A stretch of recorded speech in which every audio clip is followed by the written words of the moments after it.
하나님 말씀 갈라디아서 4장입니다. 갈라디아서 4장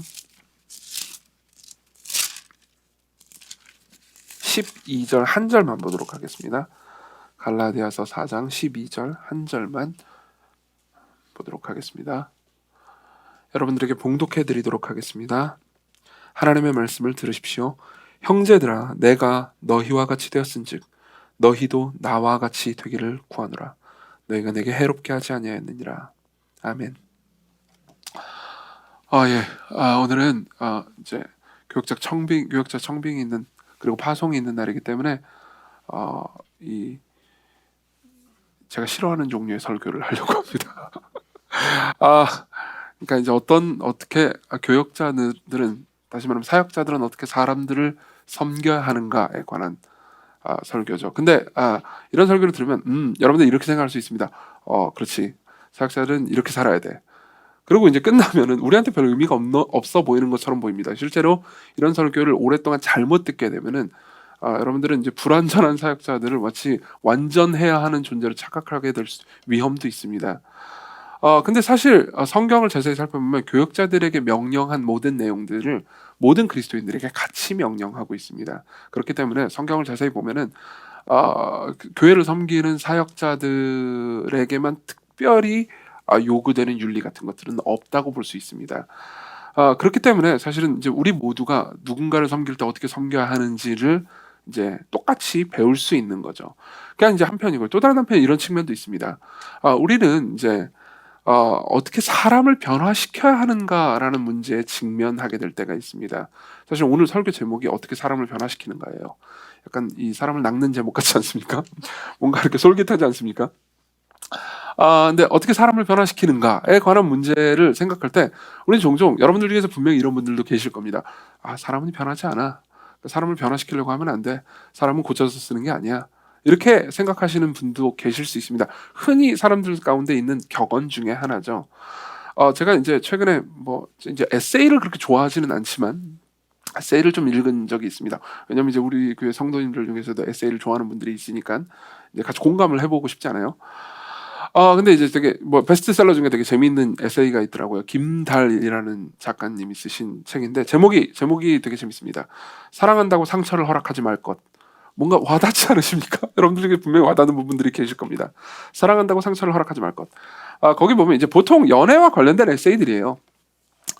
근데 이제 보면은 중간에 보면 이제 이런 이야기가 있습니다. 단언컨대 당신은 그를 바꿀 수 없다. 그를 바꾸려고 애쓰지 마라. 어차피 못 바꾸니까. 감정과 시간을 낭비하지 마라. 당신의 인생을 위해서. 이런 이야기가 있습니다. 그러니까 간단하게 정리하자면 네가 바꾸려고 해도 안 될 거야. 그러니까 빨리 헤어져. 이런 거죠. 물론 이제 김달 작가는 그렇게 막 이렇게 냉소적으로 쓴 게 아닙니다. 되게 따뜻해요. 저는 이 에세이를 읽는 내내 좀 되게 마음이 따뜻했습니다. 근데 되게 재밌는 걸 발견했어요. 쭉 읽으면서요. 그럼에도 불구하고 이게 이제 어떤 의미에서 모순적인데요. 이 작가가 독자를 바꾸려고 하고 있어요. 읽어드릴게요. 어떤 힘든 일도 결국엔 다 지나간다. 다만 아무것도 하지 않으면 아무것도 변하지 않는다. 이런 이야기가 있습니다. 그러니까 뭐라도 해서 변해야 된다는 얘기를 하는 거잖아요. 보세요. 아까는 당신은 그를 절대로 바꿀 수 없다고 말해놓고선 실제로 이 책의 맨 마지막 챕터가 이 이야기를 듣고 당신이 변할지도 모르는 이야기들. 이게 제목이에요. 그러니까 이제 되게 재밌습니다. 그러니까 당신은 누구든 변화시킬 수 없다라고 말해놓고선 사실은 독자를 변화시키기 위해서 시도하고 있죠. 저는 이 작가가 그러니까 모순적이고 문제 있다고 비난하고 싶은 게 아닙니다. 사실 이 마음은 우리 모두의 마음을 어느 정도 반영하고 있다고 얘기하고 싶은 겁니다. 여러분 다 그렇지 않습니까? 사람들이 있습니다. 여러분들이 삶을 살아갈 때 여러분들이 바꾸고 싶은 사람들이 있습니다. 그리고 여러분들이 시도해 본 적이 있을 겁니다. 그리고 안 바뀌는 걸 보면서 좌절한 적이 있죠. 내가 왜 이 사람을 바꾸기 위해서 이렇게 노력하면서 나 자신에게 상처를 입혀야 하나라는 생각이 든 적이 분명히 있을 겁니다. 그때는 어떤 생각이 듭니까? 어차피 사람들을 못 바꿔. 그냥 이렇게 인간관계 때문에 나를 힘들게 하지 말자. 그냥 포기하자라는 생각이 당연히 들지 않겠습니까? 그렇지만 생각해 보십시오. 그럼에도 불구하고 여러분들은 반드시 바꾸지 않으면 안 되는 사람들이 있습니다. 모든 사람들을 포기하고 모든 사람들과 헤어질 수는 없습니다. 예컨대 여러분들이 직장 동료로 그냥 같은 부서도 아니에요. 다른 부서예요. 그럼 그 사람이 나한테 막 이렇게 함부로 대한다. 그러면 여러분들은 굳이 그 사람을 바꾸기 위해서 노력하지 않아도 된다고 말할 수도 있을 겁니다. 근데 같은 부사람은 어떨까요? 같은 부사람은 조금 이야기가 달라집니다. 같이 일하는 사람이라면요. 뭔가 바꾸기 위해서 노력을 해야 될 수도 있습니다. 근데 어차피 회사 생활이 더럽고 치사한 거니까는 대충 견디고 말자라고 생각할 수도 있죠. 그렇지만 가족은요. 가족은 이야기가 완전히 달라집니다. 내가 사랑하는 사람이라면요. 내가 죽을 때까지 함께 살아야 하는 사람이라면요. 이야기가 완전히 달라지죠.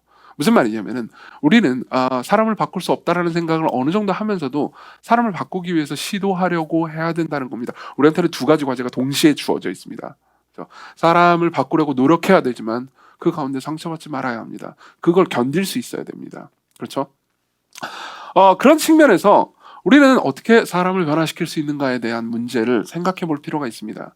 그리고 사도 바울이 자신이 그 갈라디아 교인들을 어떻게 대했는지, 어떻게 섬겼는지를 아는 것은 꽤나 중요하고 의미 있는 일입니다. 왜냐하면요, 역사상 사도 바울처럼 수많은 사람들을 변화시킨 사람은 거의 찾기 힘들기 때문입니다. 실제로 서양 세계에서는요, 서양 세계에서의 사상사에서, 이건 뭐 서양 세계의 사상사는 우리나라에도 직접적으로 영향을 많이 미쳤습니다. 그렇죠? 서양 세계에서의 사상사에서 사도 바울은요, 뭐 수많은 철학자들 윗대에 있습니다.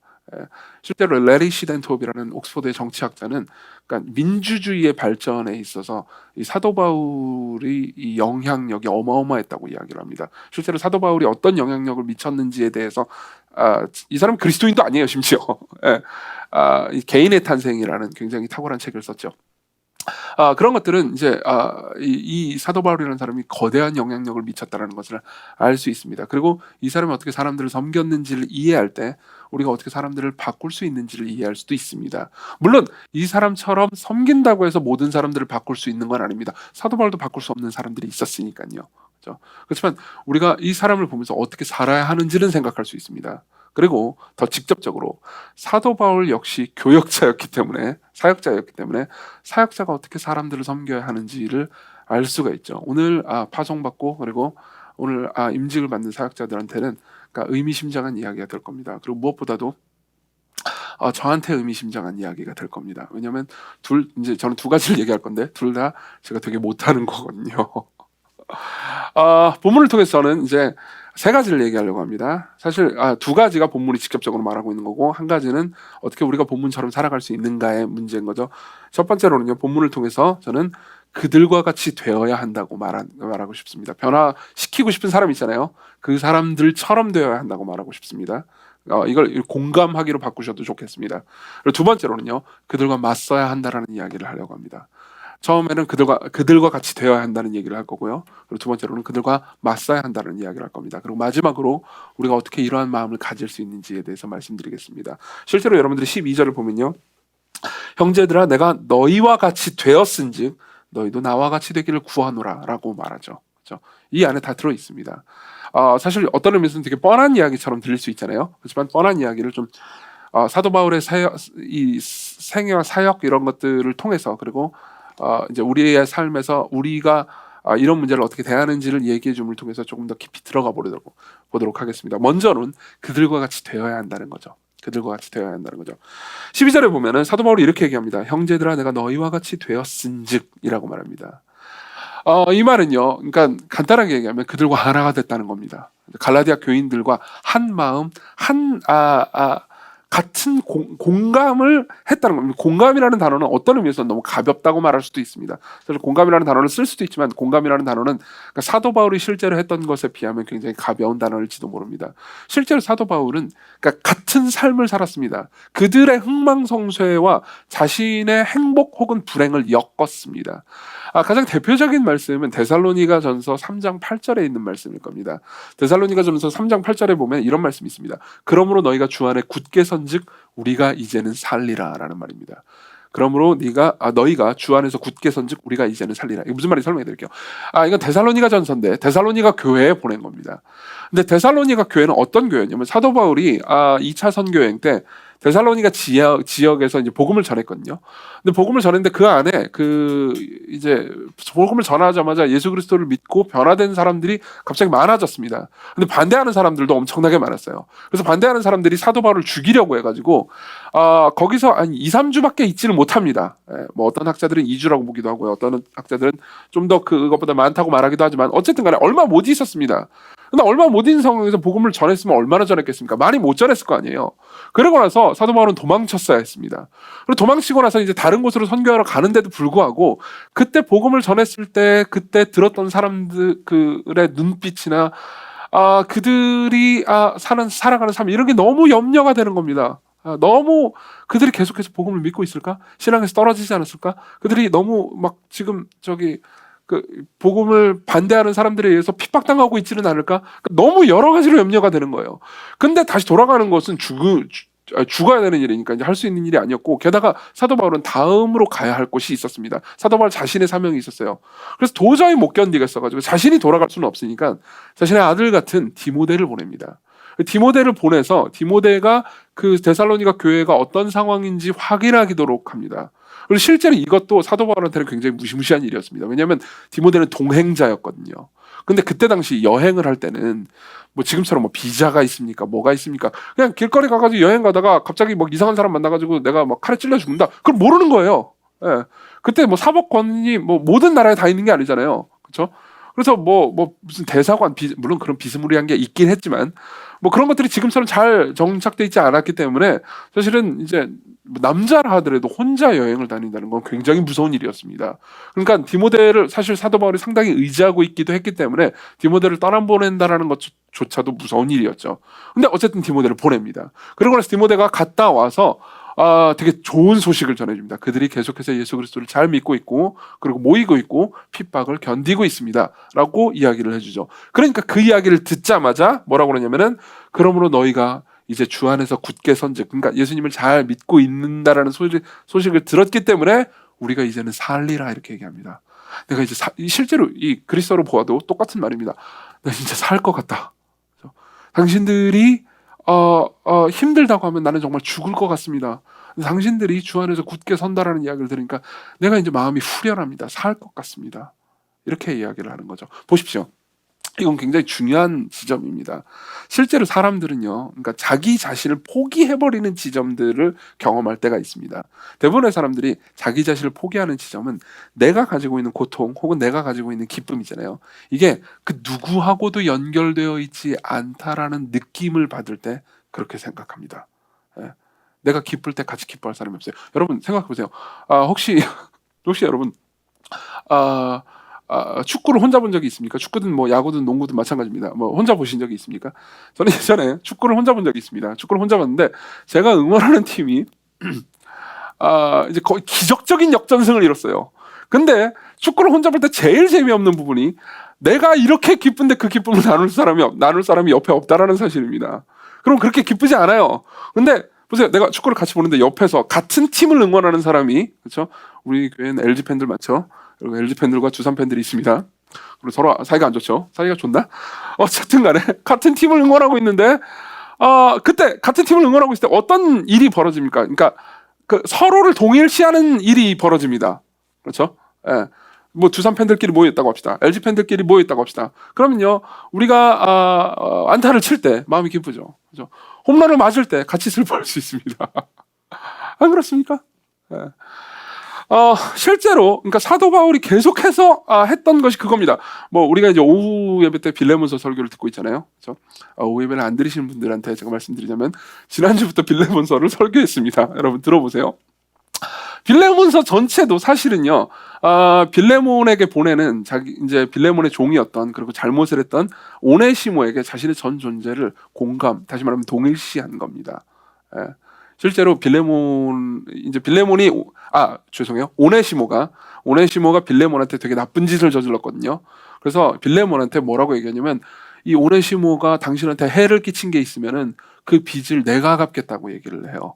그렇죠? 완전한 동일시죠. 하나가 된 겁니다. 그 사람과 내가 마음이 엮여 있다고 말하는 거죠. 그렇죠?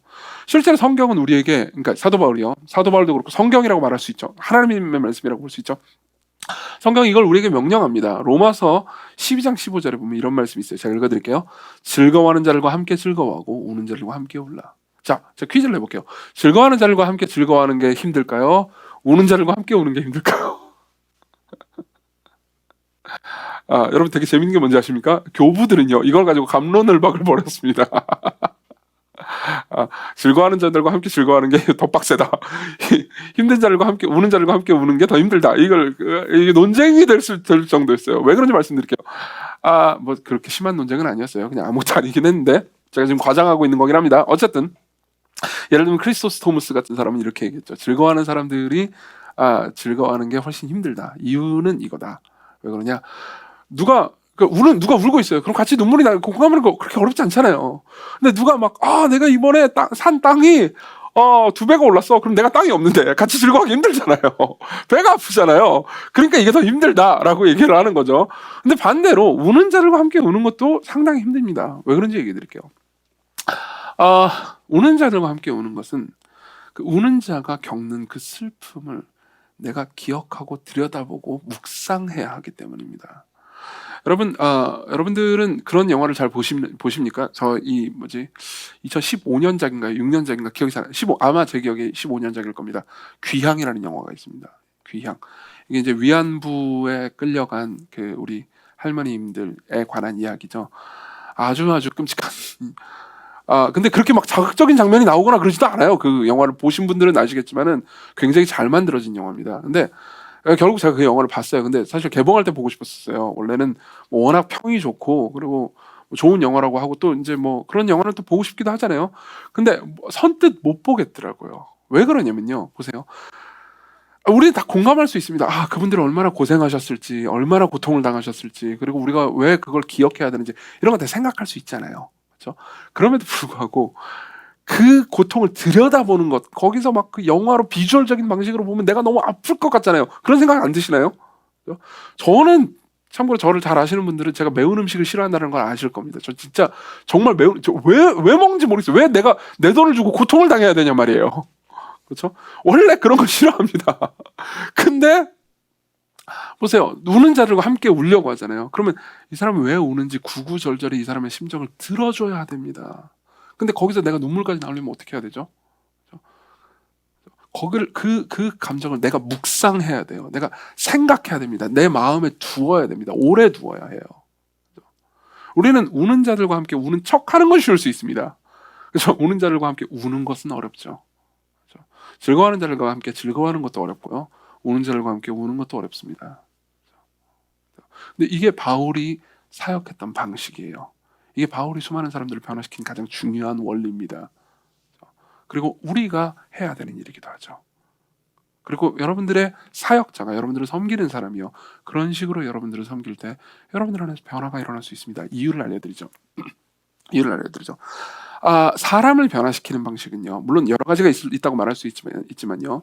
2가지 정도가 있다고 볼 수 있습니다. 실제로 그 모든 과정들이 성경에 다 나옵니다. 이 과정들 항상 여러분들이 복음서를 보잖아요. 특히 누가복음서를 보잖아요. 그럼 항상 예수 그리스도는 왕이시죠. 왕으로 오신 분입니다. 마태복음도 이 주제를 가지고 있어요.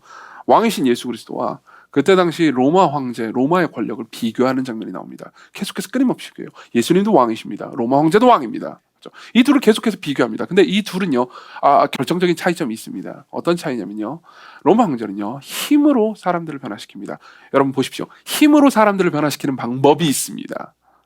권력과 힘을 가지고 있으면 사람들을 변화시킬 수 있습니다. 근데 어떻게 변화시키냐면요, 밖을 변화시킬 수 있습니다. 내가 돈이 있습니다. 권력이 있습니다. 그 사람을 강제할 무력이 있습니다. 그럼 어떻게 하죠? 밖의 행동을 변화시킬 수 있습니다. 그렇죠? 그러면요, 진정한 변화는 이루어지지 않습니다. 왜냐하면 그들은 변화됩니다. 그들의 행동이 변화될 겁니다. 그렇죠? 하지만 그들은 그렇게 해야 하기 때문에 변화됩니다. 변화되어야 하기 때문에 변화됩니다. 그렇죠? 실제로 여러분들이 이런 식으로 생각할 수 있습니다. 로마 황제는 그런 권력이 있었겠죠. 그렇지만 저는 그런 권력이 없다고. 저는 힘도 뭐 아무것도 없는 사람이에요. 그러니까는 그 이야기는 저한테 적용이 되지 않는군요. 라고 생각할 수 있습니다. 하지만요, 여러분 잘 들어보십시오. 우리가 권력을 행사하는 방식은 굉장히 여러 가지가 있습니다. 예. 여러분들이 돈도 없고 백도 없고 아무것도 없다 하더라도 여러분들은 권력을 행사하는 방식으로 사람들을 대할 수 있습니다. 예를 하나만 들어드리죠. 예를 하나 들어드리자면요. 삐지는 겁니다. 삐지는 것은 굉장히 강력한 권력이 있습니다. 설명해 드리겠습니다. 여러분, C.S. 루이스는, 제가 C.S. 루이스를 너무 많이 인용해서 미안하지만 그만큼 그 사람은 글을 많이 남겼어요. C.S. 루이스는요, 이게 일종의 권력이 된다라는 것을 놀라운 통찰력으로 꿰뚫어 봤습니다. 그리고 이런 이야기를 하죠. 들어보세요. 그러한 전략은, 삐지는 전략이요, 성공할 때가 많습니다. 상대편은 주장을 그만둡니다. 우리의 속사정을 몰라서가 아니고 그간의 경험을 통해 너무나 잘 알고 있기 때문입니다. 공연히 긁어부스럼을 만들었다가는, 치부를 들추어냈다가는 우리의 관계가 완전히 끝장날 수도 있음을 잘 알기 때문입니다. 그래서 부정한 방법, 즉 삐지는 거죠. 부정한 방법을 통해 우리가 이기는 겁니다. 그러나 이는 당하는 쪽에서는 몹시 부당한 상황입니다. 소위 가정에서 예민한 성격은 가장 강력한 무기입니다. 때로는 당신을 평생 폭군이 되게 할 수도 있습니다. 무슨 말인지 이해하십니까? 이 얘기를 듣고 나서 여러분들이 찔릴 수도 있고 안 찔릴 수도 있습니다. 예. 우리는 그러니까 실제로 명시적으로 그렇게 말하거나 행동하거나 생각하거나 글을 쓰거나 하진 않지만 마음속으로 알고 있습니다. 내가 지금 상황에서요, 가족끼리 모인 상황에서, 그리고 사람들끼리 모인 상황에서 내가 나는 지금 상처받고 삐졌고 지금 고통스럽다라는 그 표정과 분위기와 그런 것들을 뿜뿜하면은 사람들이 어떻게 반응할지에 대해서 사실 여러분들은 계산한 겁니다. 이미 계산이 머릿속에 된 거예요. 그러면서 이기는 거죠. 그러면서 사람들을 조종하는 거죠. 이건 권력입니다. 그리고 여러분들이 만일 집에 가셔서 여러분들의 남편이나 혹은 아내에게 혹은 뭐 자식들에게 혹은 친구에게 내가 그래? 라고 묻는다면은 여러분들의 친구나 남편이나 아내나 혹은 또 누군가는요, 당신은 안 그래, 아빠는 안 그래요, 이렇게 말할 수도 있습니다. 그러나 그들은 오늘 설교 때 목사님이 내가 하고 싶은 얘기를 해줬어 라고 하면서 기뻐할 겁니다. 기쁘죠? 저한테 고마워. 무슨 소리야 이게 지금.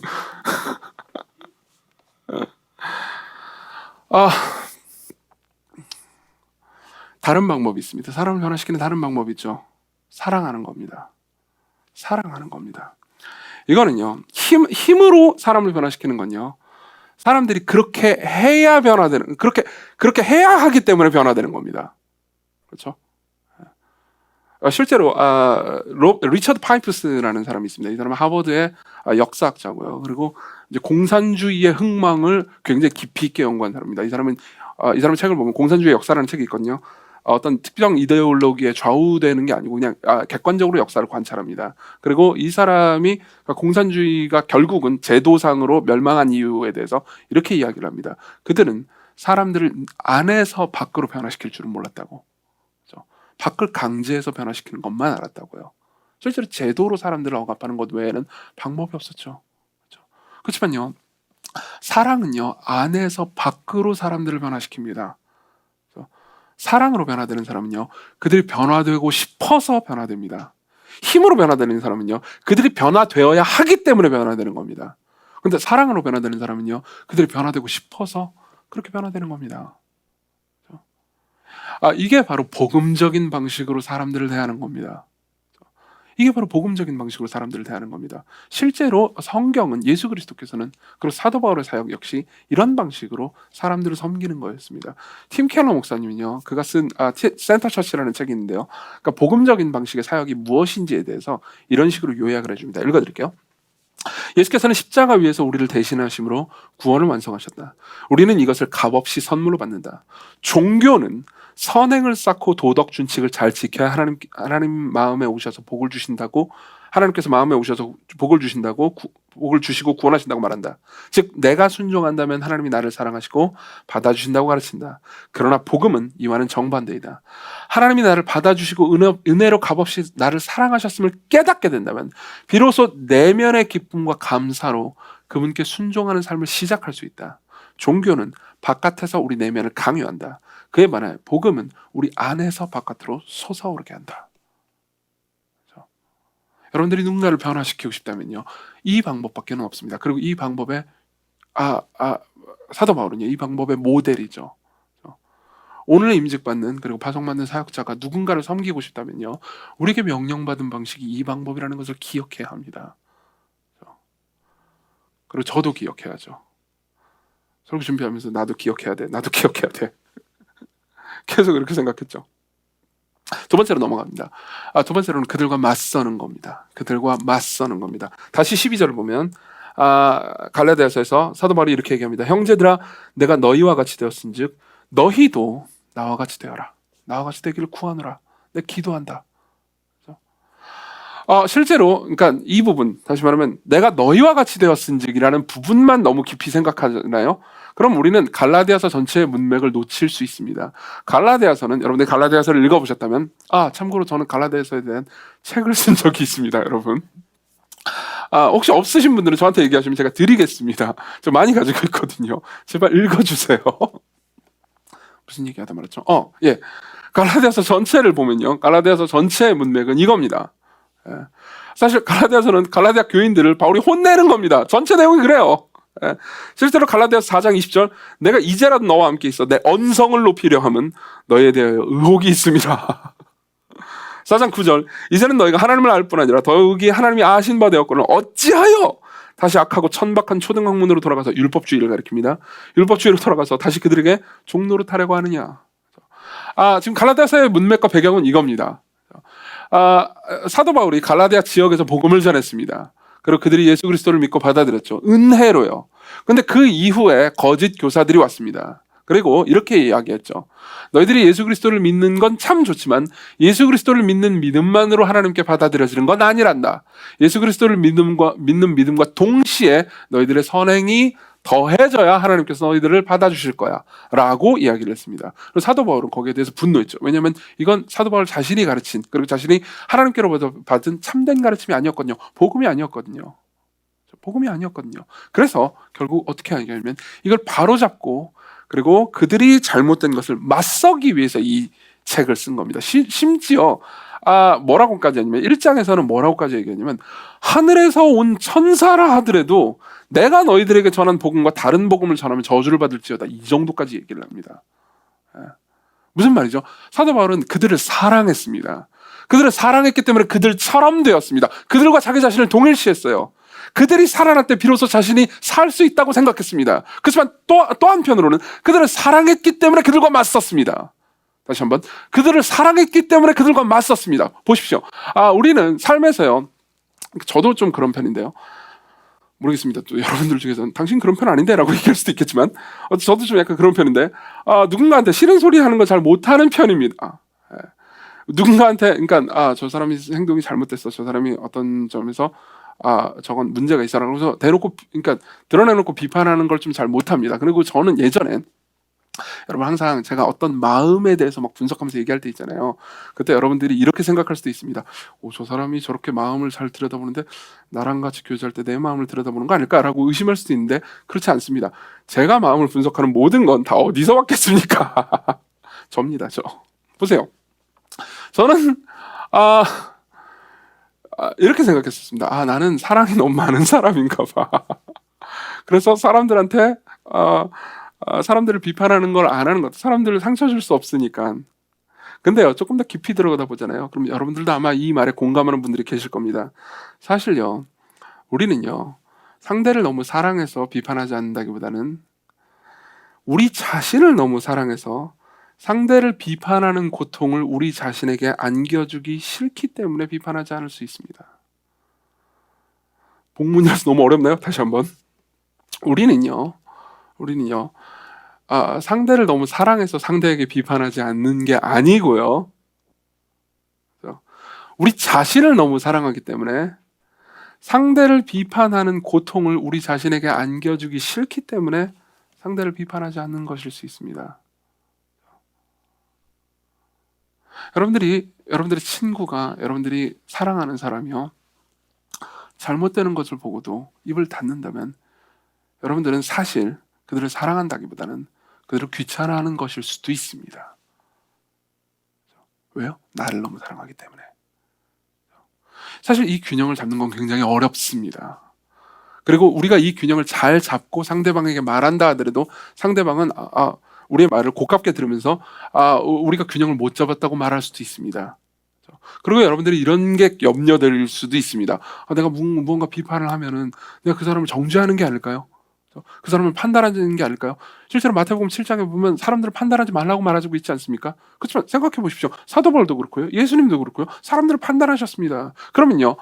보십시오. 성경에서 정죄하는 종류의 판단과 성경에서 지지하는 종류의 판단은 어떻게 다를까요? 어떻게 다를까요? 뭐 지금 여러 가지 얘기를 할 수 있지만 두 가지만 기억하십시오. 첫 번째로는 여러분들이 성경에서 반대하는 종류의 판단을 하고 있잖아요. 나중에 이제 우리 산성수는 계속하고 있으니까 마태복음 7장 할 때 그걸 더 깊이 다룰 겁니다. 성경의 여러 예를 들어서요. 근데 두 가지만 기억하십시오. 첫 번째로 여러분들이 성경이 반대하는 종류의 정죄를 하고 있잖아요. 그럼 여러분들은 정죄를 하면서 즐기게 될 겁니다. 여러분들이 정죄를 하면서 비판을 하면서요. 뭔가 속이 후련하잖아요. 그럼 집에 가서 다시 한번 생각해 보셔야 됩니다. 여러분들은 상대를 사랑하는 것이 아니고 내게 맺힌 것을 푸는 것일 수 있습니다. 그리고 또 하나가 있습니다. 여러분들이 만약 상대를 정죄하고 있잖아요. 그러니까 다시 말하면 성경이 반대하는 종류의 비판을 하고 있잖아요. 그럼 여러분들은요, 상대의 행동과 상대의 마음만 얘기하는 게 아니고요, 상대의 의도의 가장 깊은 부분을, 사실 우리가 알 수 없는 부분을요, 부정적으로 판단 내려버릴 겁니다. 예를 들면 이런 거죠. 만일 그렇다고 합시다. 예를 한번 들어보죠. 저 배우민 전사님이 계십니다. 배우민 전사님이 그렇지 않지만 제가 보기에 사역을 막 열심히 안 한다고 합시다. 그러면은 이렇게 얘기할 수 있습니다. 배우민 전사님 사역을 이런 측면에서 열심히 했으면 좋겠습니다라고 말할 수도 있습니다. 근데 이렇게 말할 수도 있죠. 예수님을 향한 열정이 부족하군요.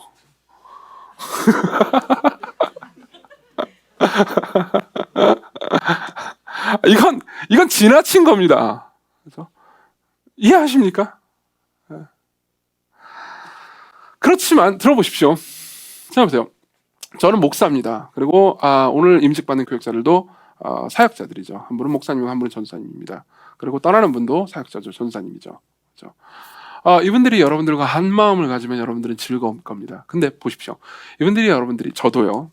여러분들과 한 마음을 가지기만 하고 여러분들을 반대하지 않는다면 사실 그 사람은요. 여러분들에게 필요 없는 사람입니다. 여러분들은 그 사람을 굳이 가질 필요가 없습니다. 여러분들 자신이기 때문입니다. 여러분들이 듣는 모든 이야기가 내가 공감이 되고 이해가 되고 내가 동의할 수 있기 때문 그런 이야기만 계속 듣잖아요. 그럼 여러분들은 변화되지 않을 겁니다. 그렇죠? 마찬가지입니다. 여러분들이 누군가를 섬기려면요. 그 사람과 같아져야 합니다. 그렇지만 그 사람과 달라야 합니다. 그리고 그 사람과 같은 마음을 가져야지만 그 사람과 맞서야 하죠. 정리를 다시 해볼까요? 정리를 이렇게 해드리겠습니다. 보십시오. 지금까지 내용을 정리해보죠. 첫 번째로 우리는요. 우리의 힘으로 상대를 변화시키려고 하면서는 안 됩니다. 사랑하고 그들과 자기 자신을 동일시해야죠. 그렇지만 두 번째로 그럼에도 불구하고 상대와 맞서야 합니다. 모든 사람들은요. 자신과 같지만 자신과 다른 친구가 필요하죠. 용기 있는 친구가 필요합니다. 그럼 이제 결론적으로 종합을 해보자면 이렇죠. 상대와 공감하면서 상대에게 맞서는 친구가 우리한테 죄송합니다. 우리한테 필요한 거죠. 자, 그럼 어떻게 이걸 가능할까요? 예를 한번 들어보도록 하겠습니다. 이게 그러니까 명제로는 되게 멋있는 말 같지만은 실천적으로 들어가자면 어떻게 해야 될지 잘 모르겠잖아요. 예를 한번 들어보겠습니다. 예컨대 여러분들 중에서 이런 사람이 있다고 합시다. 이건 어떤 예를 특별히 드는 게 아닙니다. 그냥 제가 머릿속으로 상상한 예입니다. 그리고 흔히 있을 수 있는 거죠. 어떤 사람이 준비하던 시험에 떨어졌습니다. 그러면서 막 죽겠다고 합니다. 나 인생을 포기하겠다. 난 죽어버리겠다. 그럼 막 울면서 막 온통 자신도 고통스럽고, 그죠? 그리고 당연히 고통스럽겠죠. 그러니까 죽겠다고 하는 거겠죠. 그리고 막 주변 사람들도 다 고통스럽게 만듭니다. 그럼 여러분들은 어떻게 그들과 같으면서 그들에게 그들과 맞설 수 있습니까? 들어보십시오. 지금 상식적으로 생각해 보십시오. 내가 어떤 시험을 준비했는데 그 시험에 떨어졌다고 해가지고 죽겠다고 하는 게 말이 됩니까? 그죠?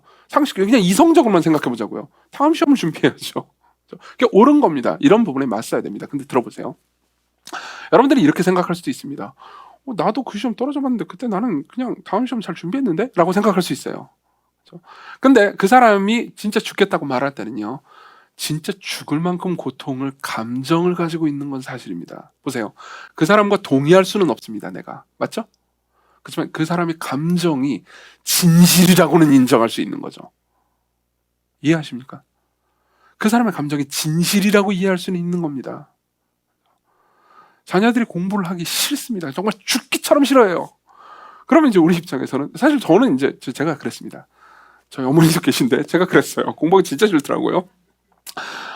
지금 여러분들이 아시겠지만 이제 거의 공부 덕후가 돼가지고 그죠? 맨날 책을 사들여서 맨날 읽고 있죠. 근데 그때는 진짜 죽기보다 싫더라고요. 그때 우리는요, 진짜 자녀들이 죽기보다 싫어한다는 감정을 느끼고 있다는 것을 공감해 줄 수 있습니다. 우리가 책을 읽는 거하고 자녀들이 책을 읽는 거하고는 다른 감정일 수 있습니다. 그걸 함께 해주는 거죠. 그렇죠? 지금 초등학생과 중고등학생들이 환호성을 지르고 있습니다. 속으로. 그렇지만 맞설 수 있습니다. 여기서 다시 다운되려나요? 맞설 수 있습니다. 왜냐하면 여러분들이 계속해서 공감해 주다가는요, 여러분들은 알고 있습니다. 사실 그들도 알고 있습니다. 나한테는 나와 다른 친구가, 부모가, 형제가 필요하다는 걸요. 그러면은 이걸요, 다시 다른 방식으로 적용해보죠. 우리한테는 어떤 교역자가 필요합니까? 우리와 하나가 되면서도 우리와 다른 교역자가 필요합니다. 당신이 교역자라면, 당신이 교회를 섬기는 사람이라면 당신은 어때야 됩니까? 당신은 성도들의 삶을 함께 살면서, 함께 공감하면서, 그들과 같이 되면서 그들과 달라야 합니다. 그럼 어떻게 해야 되나요? 자, 보십시오. 이쯤 여러분들이 이야기를 들으면 이제 이런 생각이 들 겁니다. 누군가를 변화시키기 위해서는 일단 나부터 변화돼야겠구나 라는 생각이 들 수 있습니다. 그렇죠? 네.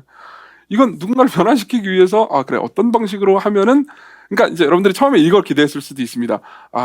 어떻게 사람을 변화시키는가? 그러면은 어떻게 사람을 변화시키는가에 관해서 이제 어떤 이 실천적인 지침들을 딱 A, B, C 주면서 그 A, B, C를 딱 하면 사람을 변화시키는 뭐 그런 것들을 기대하는구나라고 생각할 수도 있습니다. 그렇죠? 보통 자기계발서에서 많이 나오는 거죠. 그렇죠? 그리고 자기계발서가 유효했다면 이 세상이 이렇게 왜 이 세상이 아직도 이렇게 고통스럽겠습니까? 안 그렇습니까? 그렇지 않다는 거죠. 그리고 여러분들 설교를 다 듣고 나서, 다는 아니지만 중간쯤 듣고 나서 여러분들이 지금 이런 생각이 들 겁니다. 지금 저 얘기가 내가 남을 어떻게 변화시키는가에 대한 주제로 미끼를 물어서 나를 변화시키려고 하는 거구나 라는 생각이 들 겁니다. 맞습니다. 우리가 누군가를 변화시키려면요, 우리는요, 서로 상반되어 보이는 덕을요, 서로 상반되어 보이는 좋은 성품을 동시에 가지고 있어야 됩니다. 동시에 가지고 있어야 돼요. 우리는요, 사랑을 하면서도 용기가 있어야 합니다. 왜냐하면 그들과 같아야 되니까 사랑이 있어야 되는 동시에 그들과 맞서야 하기 때문에 용기가 있어야 합니다. 그렇죠? 긍휼함과 동시에 정의로운 마음이 있어야 합니다.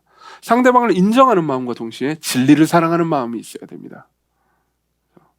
연약한 동시에 강한 사람이 되어야 하고, 낮은 사람이 되는 동시에 권위 있는 사람이 되어야 됩니다. 그리고 실제로 사도 바울의 삶 전체를 통해서 우리는 이걸 확인할 수 있죠. 사도 바울은, 여러분들 이걸 기억해 놓으시면 좋을 겁니다. 고린도전서 2장 3절과 3장 3절을 기억해 놓으십시오. 똑같이 외우기 쉽죠? 2장 3절과 3장 3절.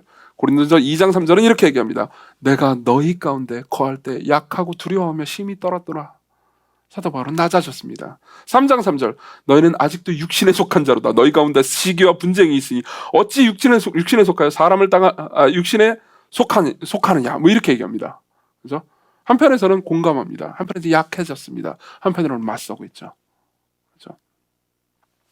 자, 그럼 우리는 어떻게 이런 마음을 가질 수 있을까요? 이런 마음을 가지는 것, 다시 말하면 남들을 변화시키는 것도 힘든 일이기 때문에 나를 변화시키는 것도 고통스러운 일입니다. 그리고 이게 여러분들에게 실천적으로 느껴질지 안 느껴질지 잘 모르겠지만은 여러분들에게 성경이 가르쳐주는 이야기를 얘기해 드리겠습니다.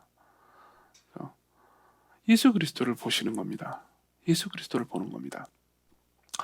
똑같은 설교군. 들어보세요. 저는 요즘 MBTI가 유행이더라고요.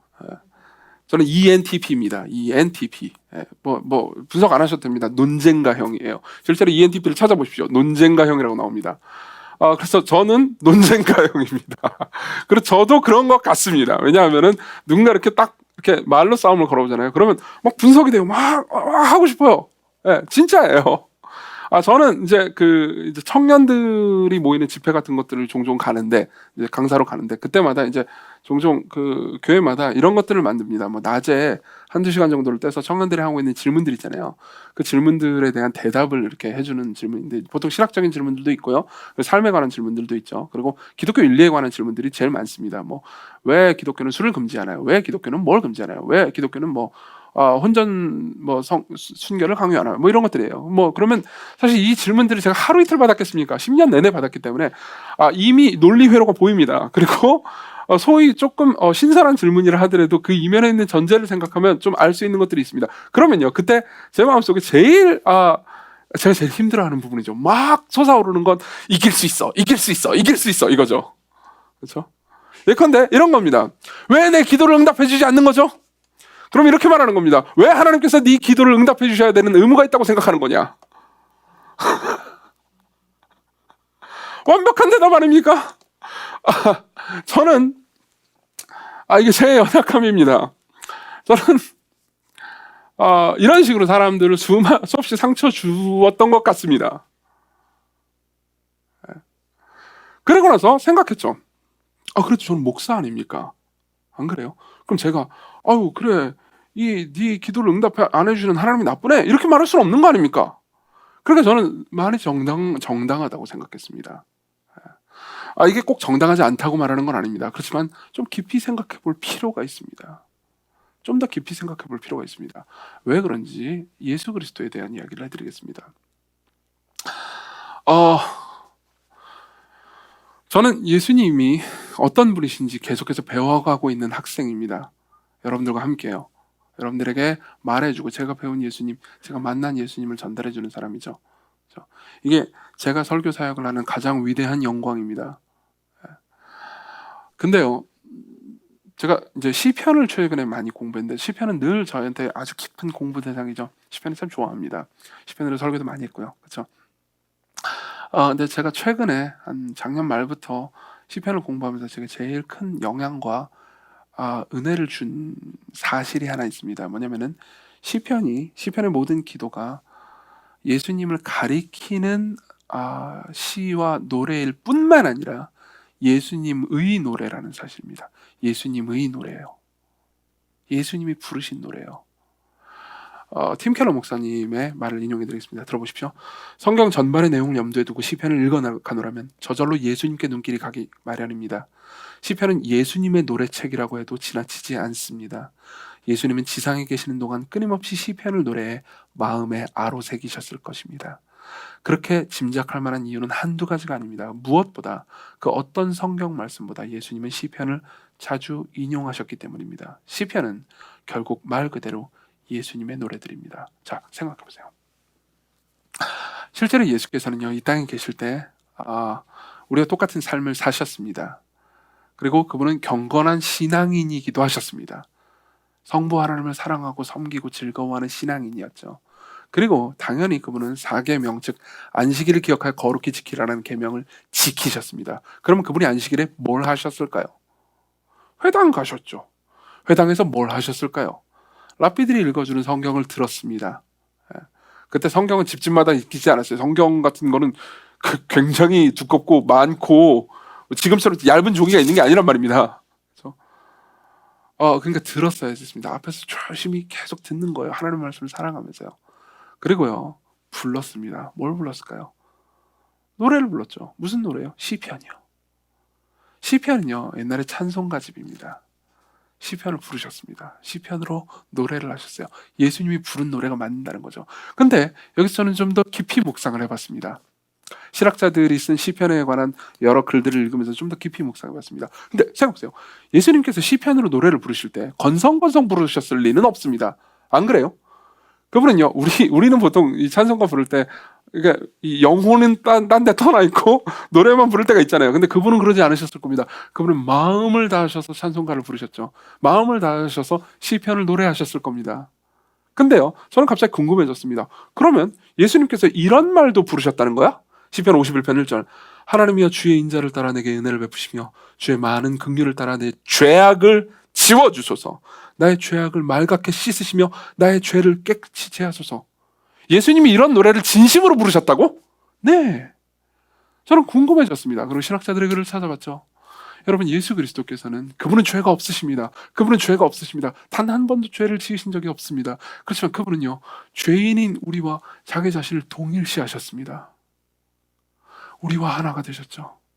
그분이 이 노래를 부르실 때 그분은 자신은 죄가 없지만 자신의 백성들이 저지른 죄를, 자신과 하나의 백성들이 저지른 죄를 통곡하면서 마치 자신이 회개하고 자신이 하나님 앞에 이 문제를 해결해야 될 분인 것처럼 하나님께 나아가셨습니다. 하나님께 노래를 부르셨죠. 그리고 이윽고 결국 그 죄를 지시고 진짜 자기 백성들과 하나가 되셨어요. 우리가 받아야 되는 저주와 진노를 그분이 십자가에서 대신 받으셨죠. 그리고 또 하나를 보았습니다. 시편 88편입니다. 이것도 궁금했어요. 시편 88편 14절. 여호와여 어찌하여 나의 영혼을 버리시며 어찌하여 주의 얼굴을 내게서 숨기시나이까. 이 노래도 예수께서 부르셨습니다. 시편 88편은요, 제가 몇 번 설교한 적이 있습니다. 시편 88편은요, 아주 음울하고 끔찍한 시입니다. 진짜예요. 대부분의 고통받는 사람들이 쓴 시편 있잖아요. 그거는 난 너무 고통스럽고 하나님 원망스러워요 라는 얘기를 쭉 하다가도, 그죠? 결국은 그래도 하나님을 소망해요, 이러고 끝납니다. 대부분의 시편은 그래요. 근데 88편은 다릅니다. 시편 88편은요, 이렇게 시작합니다. 나는 너무 고통스럽고 하나님 너무 원망스럽습니다 라는 얘기를 쭉 하다가 맨 마지막에 뭐라고 끝나는지 아십니까? 어둠이 내 친구가 되었습니다. 히브리어로 보면 그렇게 끝납니다. 어둠이 내 친구가 됐습니다. 무슨 말인지 아세요? 하나님 내 친구 아닙니다. 차라리 어둠이 나와 가깝습니다. 정말 억울하죠. 예수께서 이 노래를 부르셨을까요? 이 노래는 하나님의 말씀일까요? 네, 둘 다요. 둘 다요. 그건 뭘 의미할까요? 예수께서는 이 세상에서 경험하는 모든 종류의 고난이 결국 하나님의 선하신 계획과 그분의 뜻 안에서 선으로 바꿀 것을 굳게 믿고 계셨습니다. 이게 하나의 진리예요. 그렇지만 우리 구주는요, 그 고난, 우리도 다 그걸 알고 있습니다. 교리로 배우면 다 알고 있죠. 그렇죠? 그렇지만 그 고난 한가운데 있을 때는 그때 그 말이 안 먹히지 않습니까? 여러분? 여러분들이 당하는 모든 고난이 결국은 선으로 바뀔 거야. 이거 잘 안 먹히잖아요. 그죠? 이건 늘 목사들이 하는 소리지. 그러면서 하나님이 원망스럽죠. 그렇죠? 시편 기자들도 하나님을 원망했습니다. 그렇게 하나님을 원망해도 좋고 그것이 막 다 정당화된다고 얘기하는 것이 아니라는 것을 기억하십시오. 그렇죠? 그런 말을 하려는 게 아닙니다. 그렇지만 예수께서는 진지하게 이 시편의 노래를 부르셨습니다. 그분은 자기 백성들의 편에 서서 자기 백성들과 함께 하나님께 소리치셨습니다. 그리고 하나님의 편에 서서 자기 백성들에게 소리치셨죠. 복음서를 읽어보십시오. 복음서를 읽어보면 여러분들이 계속해서 예수 그리스도께서 사람들을 꾸짖으시는 장면을 볼 겁니다. 예수께서는 그들과 맞서셨습니다. 그렇지만 예수께서는 그들과 하나가 되셨죠. 예수 그리스도께서는 우리와 더불어서 시편으로 노래하시면서 하나님을 향해서 언제까지입니까? 주님, 언제까지입니까? 이렇게 부르짖으셨습니다. 십자가에서 그분은 나의 하나님 어찌하여 나를 버리셨나이까? 라고 물으셨습니다. 신앙의 말이 아니고 회의의 말을 던지셨습니다. 그분이 하나님을 안 믿으셨다는 것이 아닙니다. 오히려 그분은요, 하나님을 믿기 힘들어하는 우리와 한 마음이 되셨다는 걸 말하는 거죠. 그분이 그 일을 하셨습니다. 그럼에도 불구하고 그분은 믿으셨습니다. 그분의 성부 하나님을 향한 믿음은 그냥 기계적인 믿음이 아니었습니다. 기계적인 믿음이 아니었습니다. 자기 백성들과 하나가 된 믿음이었죠. 자기 백성들의 회의와 의심과 불신과 이 모든 것들을 껴안으시고 공감하고 이해하시면서 하나님께 믿음을 드리신 겁니다. 그분은 우리의 편이신 동시에 하나님의 편이십니다. 여러분들은 여러분들의 편인 동시에 하나님의 편인 사람들이 필요합니다. 어떻게 우리가 그런 사람들을 볼 수 있을까요? 혹은 여러분들은 어떻게 하나님의 편인 동시에 여러분들이 섬기는 사람들의 편이 될 수 있습니까? 그리스도께로 오십시오. 그리스도께로 오십시오. 여러분들이 그분을 알아가고 보고 경험하고 그분과 더불어서 교제할수록 여러분들은 그렇게 변화될 겁니다. 그리고 여러분들의 섬기는 사역자들이 예수 그리스도를 알고 누리고 즐거워하고 만족할 수 있도록 기도하십시오. 여러분들을 섬기는 사역자들이 저를 포함해서요, 복음에 젖은 마음을 가지기 위해서 기도해 주십시오. 잠깐 기도하겠습니다.